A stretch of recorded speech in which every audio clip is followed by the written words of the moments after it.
महात्मा उपासक डॉक्टर सोहनराज तातेड़ पुनरुत्थान और आत्मविज्ञान के बाद अब ला रहे हैं सनातन सत्य, जैसी दृष्टि वैसी सृष्टि, कुदरत, कुदरती रचना एवं कुदरत के कानून से शाश्वत सुख की प्राप्ति। लॉग इन करें www.drsohanrajtated.com, YouTube channel doctor Sohanraj Tated, play store से डाउनलोड करें mobile app doctor Sohanraj Tated. ओम ह्रीं नमो अरहन्ताणं, ओम ह्रीं नमो सिद्धाणं, ओम ह्रीं नमो आयर्याणं, ओम ह्रीं नमो उवजायाणं, ओम ह्रीं नमो लोये सव्वसाहुणं, ऐसो पंचनमोकारो सव्वपावपणासनो, मंगलाणं च सव्वेसिं पडमं हवै मंगलं, पडमं हवै मंगलं। ओम नमो भगवते वासुदेवाय, ओम नमः शिवाय। जय सच्चिदानंद। भाइयों और बहनों, मातृशक्ति को नमन।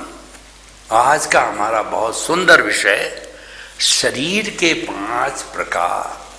शरीर आप सब जानते हो, ये जो हमारा शरीर है ये हाड़ मांस का पुतला है और मानव शरीर इस विश्व का सबसे विशिष्ट शरीर है।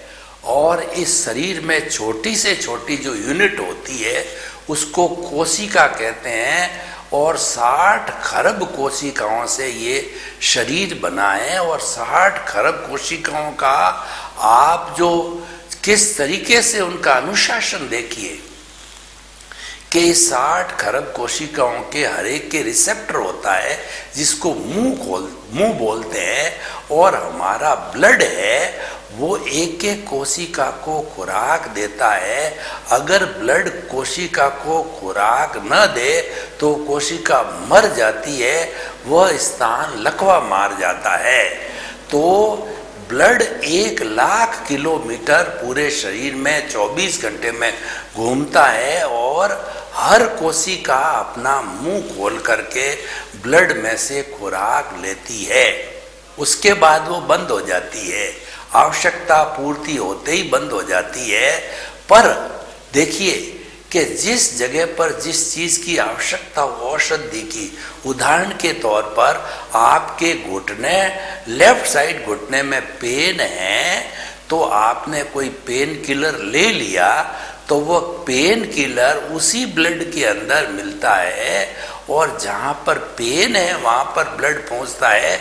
उस जगह की मात्र कोशिकाएं हैं, रिसेप्टर मुंह खोलेंगे और उस ब्लड में से पेन किलर को लेकर के, और चारों तरफ जो है वो जहां जहां पर पेन है वहां पे पेन किलर को पूरा बिछा देंगे और पेन हट जाएगा। दूसरी किसी भी जगह की कोशिका मुंह नहीं खोलेगी, क्योंकि उसको आवश्यकता नहीं है। 60 खरब कोशिका मिलकर के इस शरीर को स्वस्थ रखते हैं। तो मेरा ये कहना है कि 7.8 अरब की जनसंख्या जो विश्व की है, क्या हम इससे प्रेरणा लेकर के और हम शांतिपूर्ण से अस्तित्व के साथ में और अपना अपना सब काम करते हुए, कर्मों को भोगते हुए, सुख शांति से बिना किसी को तकलीफ दिए क्या जीवन यापन नहीं कर सकते हैं? ये शिक्षा हमारे को मानव जीवन की कोशिका तंत्र से लेनी चाहिए। देखिए, ये शरीर की बात चली, अब जो है 5 शरीर आज हमारा विषय है। वो 5 तरीके के शरीर कौन कौन से हैं, पहले हम उसकी विवेचना करते हैं। एक होता है औदारिक शरीर, दूसरा शरीर होता है वैक्रिय शरीर, तीसरा शरीर होता है आरक शरीर, चौथा शरीर होता है तेजस शरीर, पांचवा शरीर होता है कार्बन शरीर। ये पांचों शरीर होते हैं, इसकी हम एक एक व्याख्या करेंगे, एक एक का संबंध जोड़ेंगे और फिर अगर समय बचा तो हम इस पर सामूहिक विवेचन करेंगे। पहला औदारिक शरीर।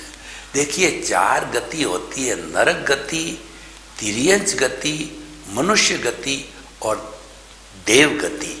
और 5वीं गति मोक्ष होती है, वह अशरीरी होती है। मोक्ष में जाने के बाद शरीर होता ही नहीं है, इसलिए मोक्ष की यहाँ विवेचना नहीं करना चाहते। मोक्ष का मतलब शाश्वत सुख, तो हम मोक्ष की बात यहाँ नहीं करेंगे, हम 4 गति की बात करेंगे। जो औदारिक शरीर होता है वह तिर्यंच और मनुष्य गति वालों के लोगों तक ही होता है। तो जो है वो तिर्यंच गति और मनुष्य गति में कौन से जीव होते हैं? एकेंद्रिय, बेंद्रिय, त्रियेंद्रिय, चतुरेंद्रिय और पंचेंद्रिय। एकेंद्रिय जीव में होता है पृथ्वी काय, अप काय, तेजस काय, वायु काय और वनस्पति काय, ये एकेंद्रिय के जीव। दूसरा द्वेंद्रिय के जीव होते हैं। इसमें एकेंद्रिय में सिर्फ स्पर्श इंद्रिय चमड़ी होती है, 5 इंद्रियां होती है, स्पर्शन, रसन, घ्राण, चक्षु, श्रोत्राणी, इंद्रियाणी। जब द्वेंद्रिय का जीव होता है तो दूसरी इंद्रिय रसन यानी जीभ और जुड़ जाती है, वह भोजन ग्रहण करता है, स्वाद लेता है। ठीक है, 5 तरह के स्वाद होते हैं, तिक्त रस, कटु रस और मधुर रस और आम्ल रस वगैरह 5 तरह के रस होते हैं। तो ये जो द्वेंद्रिय वाले हैं ये जीव चलते फिरते प्राणी नजर आते हैं। एकेंद्रिय वाले तो खाली स्थिर होते हैं, इनको स्थावर बोलते हैं।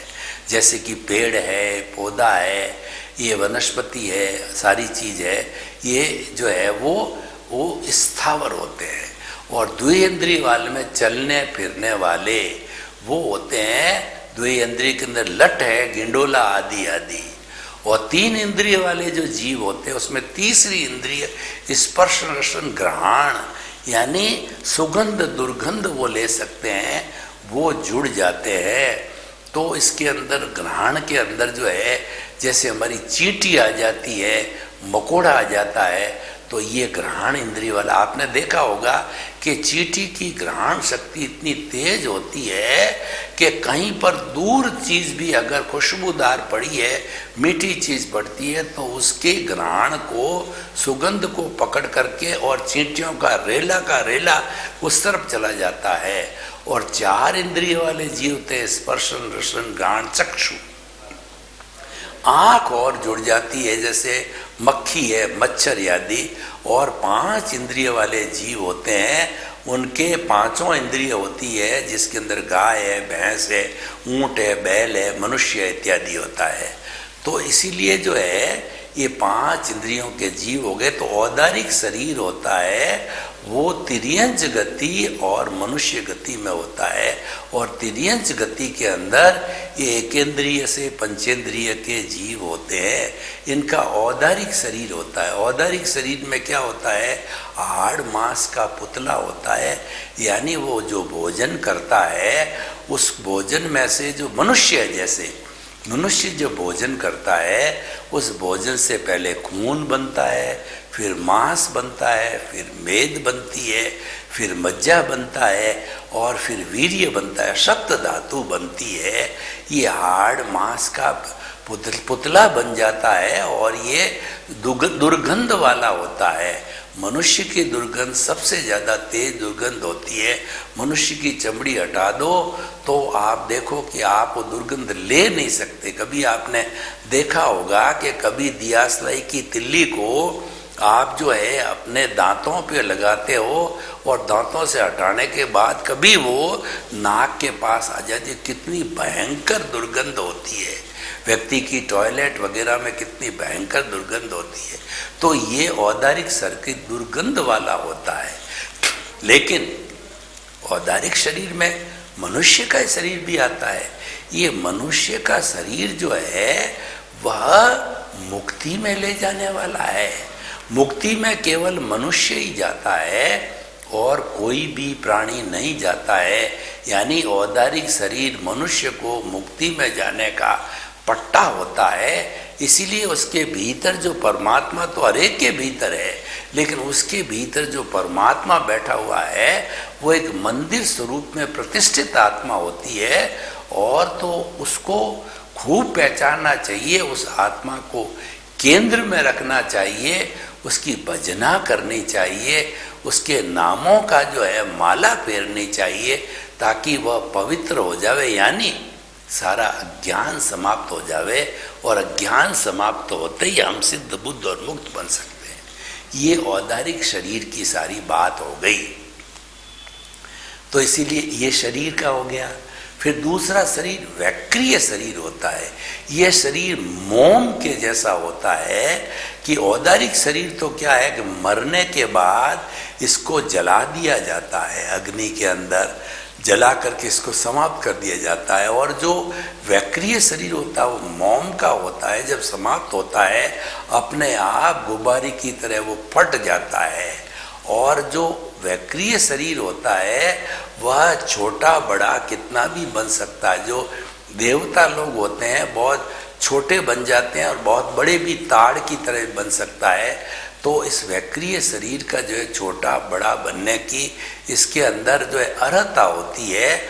और जो नारकी के जीव होते हैं वो भी जो है वैक्रिय शरीर वाले होते हैं। वो जन्म कैसे लेते हैं कि नारकी के जीव तो आपने सुराही देखी होगी, सुराही का ऊपर का मुंह होता है वो कम डायमीटर का होता है और नीचे उसका जो पेट होता है वो उससे कई गुना डायमीटर का होता है। तो जब कोई भी आत्मा नारकी में जन्म लेने वाली होती है तो पहले ऊपर के मुंह से घुसती है और मुंह से घुसने पर भाले लगे हुए होते हैं और वो भालों में से जाती है, उसको बड़ा दर्द होता है। और ये नारकी का जीवन है, आपस में मोम का शरीर होता है तो आपस में नौचते हैं, लड़ाई करते हैं, झगड़े करते हैं, जिंदगी भर उनके यही दुख दर्द चलता रहता, कभी भी शांति नहीं आती है। और सातवीं नारकी में इतनी गर्मी पड़ती है 100 डिग्री सेंटीग्रेड का टेम्परेचर, या सर्दी पड़ती है तो -50 डिग्री सेंटीग्रेड तक चलता है और इतना अंधेरा रहता है, यानी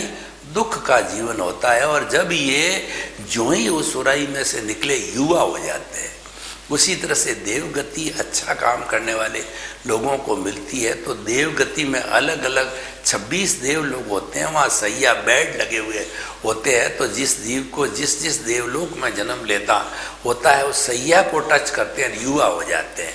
जन्मते ही नारकी और जो है देवगति के युवा हो जाते हैं। और वैक्रिय शरीर ये घटता है, बढ़ता है।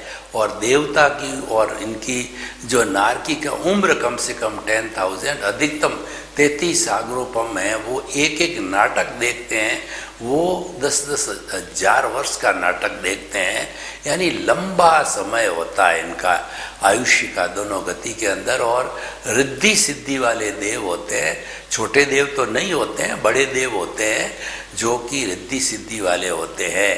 पहले 12 देव लोग होते हैं, फिर 9 नवग्रह बेग होते हैं और 5 अनुत्तर विमान होते हैं। इस तरीके से ये 26 देव लोग होते हैं।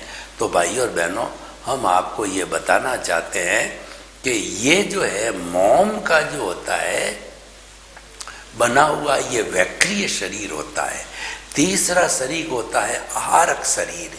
ये मंत्रित रिद्धि सिद्धि साधना का शरीर होता है, जो कि आरक एक हाथ का पुतला कोई भी जो है वो साधु सन्यासी साधक जिसके पास रिद्धि सिद्धि आरक रिद्धि सिद्धि है उसके हिसाब से ये पुतला बनाते हैं। क्योंकि उसको झूठ नहीं बोलना होता, उसको ज्ञान नहीं है किसी चीज़ का, तो अपने गुरु के पास भेज के, तीर्थंकर के पास में भेज करके जो किसी ने प्रश्न किया है या कोई उसकी जिज्ञासा हुई उसका उत्तर वो लेकर के आ जाता है। तो ये संप्रेषण का कार्य करता है। पुराने ज़माने के अंदर ये टीवी की और इंटरनेट की और जो है वो हमारा सैटेलाइट की व्यवस्था वगैरह नहीं थी, कंप्यूटर की और जो है मोबाइल वगैरह की।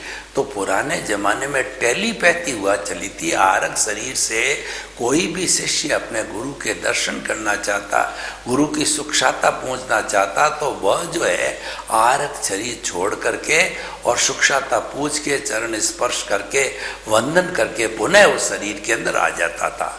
ये आरक शरीर है, पर अभी रिद्धि सिद्धि वाले है नहीं, इसलिए आरक शरीर दिखाई नहीं देता है।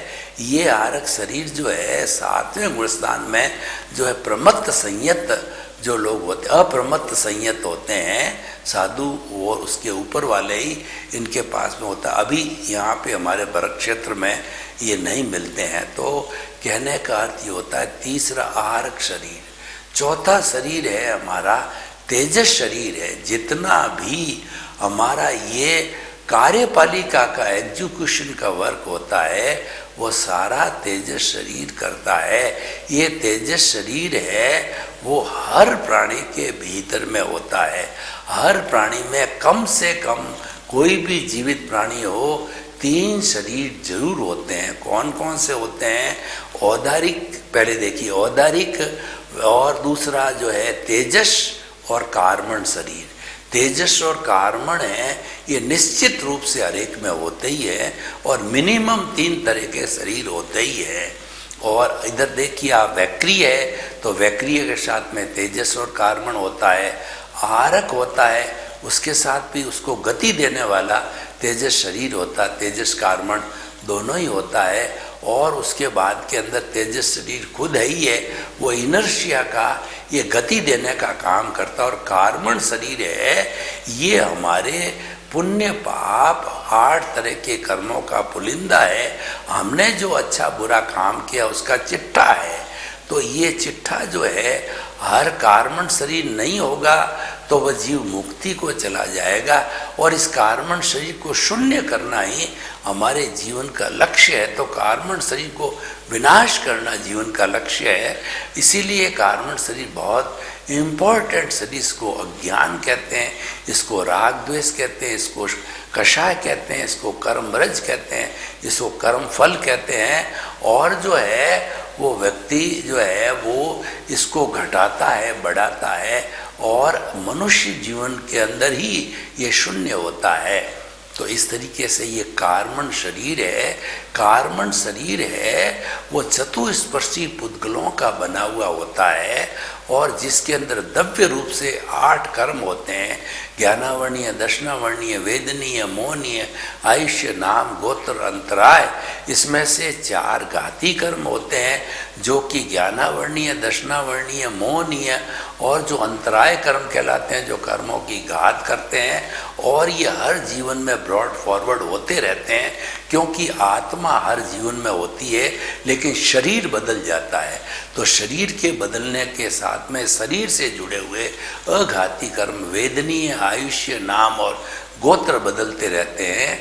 तो इन सब की 148 उत्तर प्रकृतियाँ होती है, उसके अनुसार ये कर्मों का भुगतान करते हैं।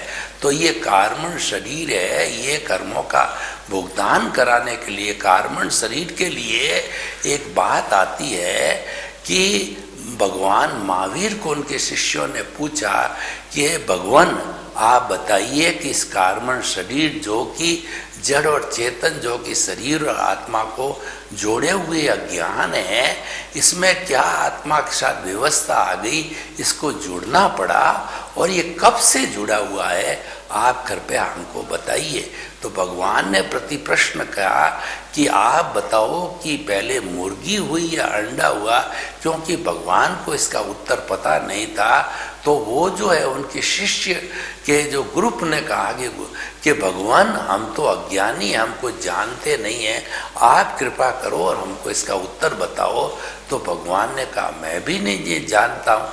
पश्चानुपूर्वी यानी अनादि अनंत काल से ये कार्मण शरीर और आत्मा आपस में जुड़े हुए हैं, तब ये नए नए स्थूल शरीर पैदा करते हैं, अपने कर्मों के अनुरूप आयुष्य कर्म के अधीन पैदा करते हैं, गति और जाति के आधार पर ये शरीर पैदा करते हैं और अपने कर्मों का भोग होता है। तो ये जो शरीर है, चाहे कोई पांचों तरह के शरीर है, ये पूर्व जन्म के कर्म के भुगतान के लिए मिला हुआ है।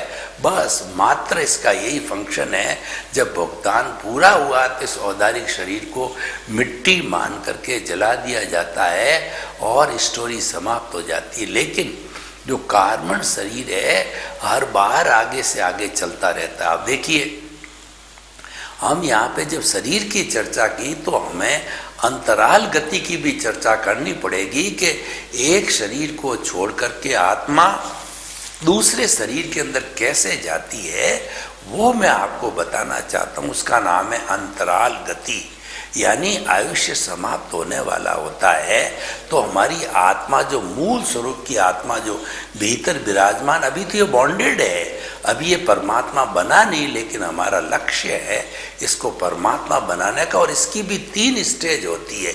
आत्मा वही है, लेकिन उसकी शुद्धि के हिसाब से इसके स्तर बने हुए हैं। पहला स्तर की जो आत्मा होती है वो होती है स्वार्थ की चेतना, बहिरात्मा, और दूसरे स्तर की जो ज्ञान लिए हुई आत्मा होती है वो अंतरात्मा होती है, परार्थ की आत्मा होती है। और तीसरी आत्मा होती है जो परमार्थ की चेतना से जुड़ी होती है और वो परमात्मा बन जाती है। परमात्मा बनने के बाद ही मुक्त आयुष्य की संपन्नता पर वह मुक्ति को प्राप्त होती है। तो भाइयों और बहनों, हम आपको बताना चाहते हैं कि अंतराल गति कैसे होती है कि जब देखिए हमारी मूल स्वरूप वाली आत्मा है, जो मैंने बताया, जो परमात्मा तत्व है और अभी बने नहीं है, बनना है, वो जो आत्मा है, अभी तो हम बॉन्डेड आत्मा है, या तो हम बहिरात्मा है या हम अंतरात्मा है, दोनों परमात्मा बने नहीं है। परंतु मूल स्वरूप की जो आत्मा है वो अंतरात्मा ही है और बाकी की आत्मा है प्रतिष्ठित आत्मा, जो प्रतिष्ठा करती है। तो भाइयों और बहनों, जब हमने जो है वो हम अंतराल गति की बात कर रहे थे कि हमारा जो ये जो पुण्य पाप का चिट्ठा है, कार्बन शरीर, कॉजल बॉडी, लिंग शरीर है, ये जो है वेयर हाउस है, ये गोदाम है।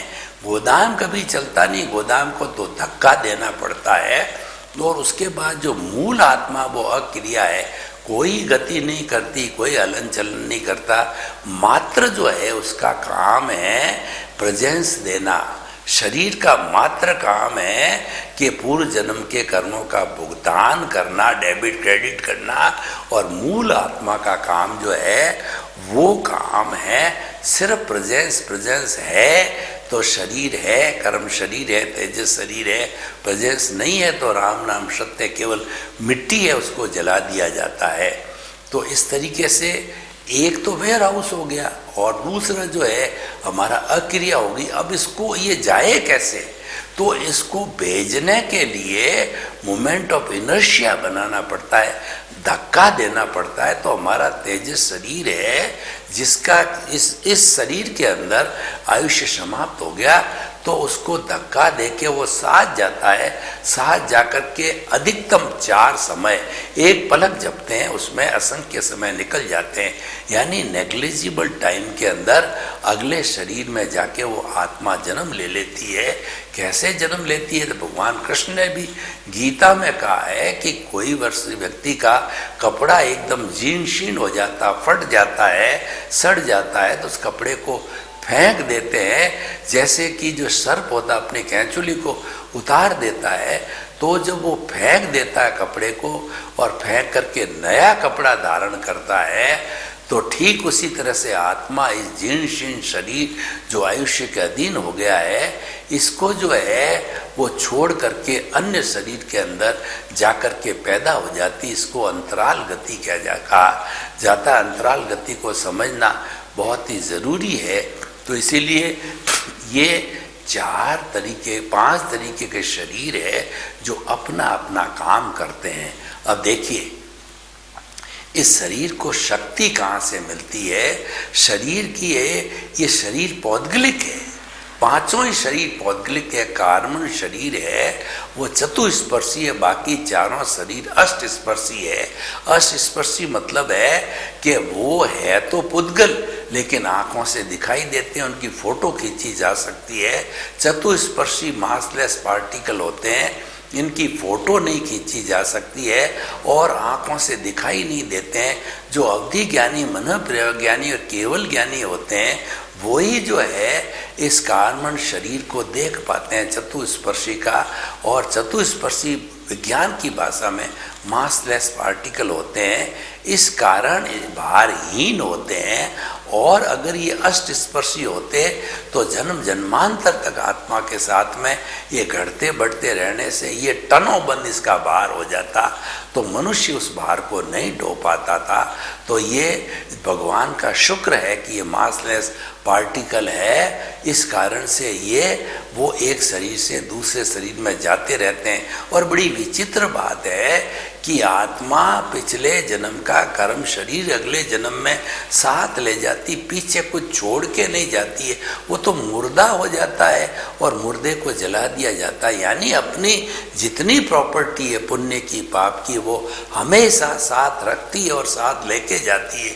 ये बड़ी एक बहुत ही कहना चाहिए वो है विचित्र बात होती है। तो भाई और बहनों, ये हमने अंतराल गति की बात करी और शरीर की। अब इस शरीर को जो है वो शक्ति कहाँ मिलती है? तो हमारी आत्मा की शक्ति को हम प्राण कहते हैं, पुद्गलों की शक्ति को हम पर्याप्ति कहते हैं। और जो प्राण होते हैं वो 10 तरह के होते हैं। 5 इंद्रियों के प्राण होते हैं, मनोबल, वचन बल, काया बल और स्वाच्छोष प्राण और आयुष्य प्राण होते हैं। ये प्राण होते हैं, ये आत्मबल कहलाते हैं। और जो पुद्गलों की शक्ति है, जो ये शरीर है, जो पौद्गलिक होते हैं, इसकी शक्ति को जो पर्याप्ति कहते हैं। आहार प्राप्ति, शरीर प्राप्ति, इंद्रिय प्राप्ति, भाषा प्राप्ति और जो मन प्राप्ति। तो ये 6 तरह की जो प्राप्ति होती है जो कि भोजन में काम लेती है। आहार प्राप्ति, शरीर प्राप्ति शरीर बनाने में काम करती है। इंद्रिय प्राप्ति, बाहर की इंद्रियां जो हमारा ये स्थूल इंद्रियां दिखाई देती है वो बनाने में काम करती है। और भाषा प्राप्ति हमारे भाषा के पुद्गलों को लाती है। और आहार प्राप्ति, शरीर प्राप्ति, इंद्रिय प्राप्ति, श्वासोच्छ्वास जो श्वास लेते हैं वो करती है। और जो आहार प्राप्ति, शरीर प्राप्ति, इंद्रिय प्राप्ति, श्वासोच्छ्वास प्राप्ति, भाषा प्राप्ति और मन प्राप्ति, मन के पुद्गलों को जो है जो वो आत्मा मन के पुद्गलों को खींचती है, प्राप्ति है।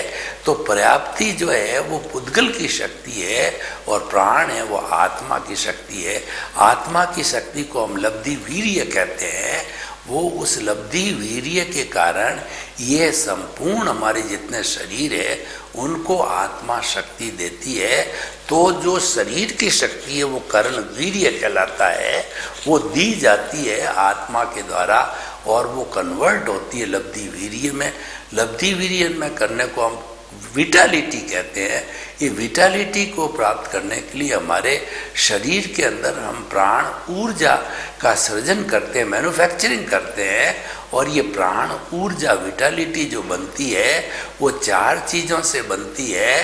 वो भोजन, पानी और उसके अलावा सूर्य का ताप और जो है प्राण वायु ऑक्सीजन, ये 4 चीज़ें मिलती है तब विटालिटी बनती है। और उससे मन वचन काया की जितनी भी क्रिया होती है इस विटालिटी से, प्राण शक्ति से चलती है। इसीलिए हमें यह काम करने के लिए विटालिटी को कम खर्च करना चाहिए, यानी फालतू का चिंतन नहीं करना चाहिए, फालतू की बकबक नहीं करनी चाहिए। और शरीर को जितनी आवश्यकता हो उतना ही हिलाना चाहिए। हम फालतू एक्सरसाइज करते रहेंगे या फालतू आवश्यक है पैदल चलना, लेकिन कितना चलें उसकी लिमिट होनी चाहिए कि रोज़ आप 20-30 किलोमीटर चलते रहो, थक जाओगे और फिर बीमार पड़ जाओगे। इसलिए हर काम लिमिट में होना चाहिए। ये विटालिटी की जो है हमारी मांग होती है। तो भाई और बहनों, हमने सांगोपांग 5 शरीर का विवेचन किया। तो ये 5 शरीर जो है वो ही सब काम करते हैं। अब हम थोड़ा स्थावर जीवों में भी काय शब्द होता है, पृथ्वी काय, यानी प्रथम पृथ्वी स्वयं जो है जीवों का समूह है, इसीलिए इसको काय बोला गया है। निगोद के बहुत से जीव जो है पृथ्वी के है, मिलकर के वो पृथ्वी काय बनाते हैं। यानी जब पृथ्वी के ऊपर से मिट्टी हिला करके उसको फोड़ा जाता है, तो फोड़ते ही जो डली बाहर आती है उसके अंदर असंख्य जीव मर जाते हैं। वो निगोद के असंख्य जीव होते हैं, एक साथ जन्मते हैं, एक साथ मरते हैं। यानी जैन दर्शन एक ऐसा दर्शन है जिसने कि षट जीव निकाय का अवधारणा दी, और ये अवधारणा विश्व की सबसे बड़ी अवधारणा षट जीव निकाय की। तो इसलिए अब हमें जो है इन 5 तरह के शरीर को समझ करके इसका सदुपयोग करना चाहिए। सर्वे भवन्तु सुखिनः, सर्वे सन्तु निरामया। लोक के सब जीवों को सुख मिले, शांति मिले, आनंद मिले, प्रेम मिले, सौहार्द मिले और सबको मुक्ति मिले। आपके प्रति शुभकामना, मंगल भावना। ओम शांति, ओम। महात्मा उपासक डॉक्टर सोहनराज तातेड़ पुनरुत्थान और आत्मविज्ञान के बाद अब ला रहे हैं सनातन सत्य, जैसी दृष्टि वैसी सृष्टि, कुदरत, कुदरती रचना एवं कुदरत के कानून से शाश्वत सुख की प्राप्ति। लॉगिन करें www.drsohanrajtated.com, YouTube channel doctor Sohanraj Tated, play store से डाउनलोड करें mobile app doctor Sohanraj Tated.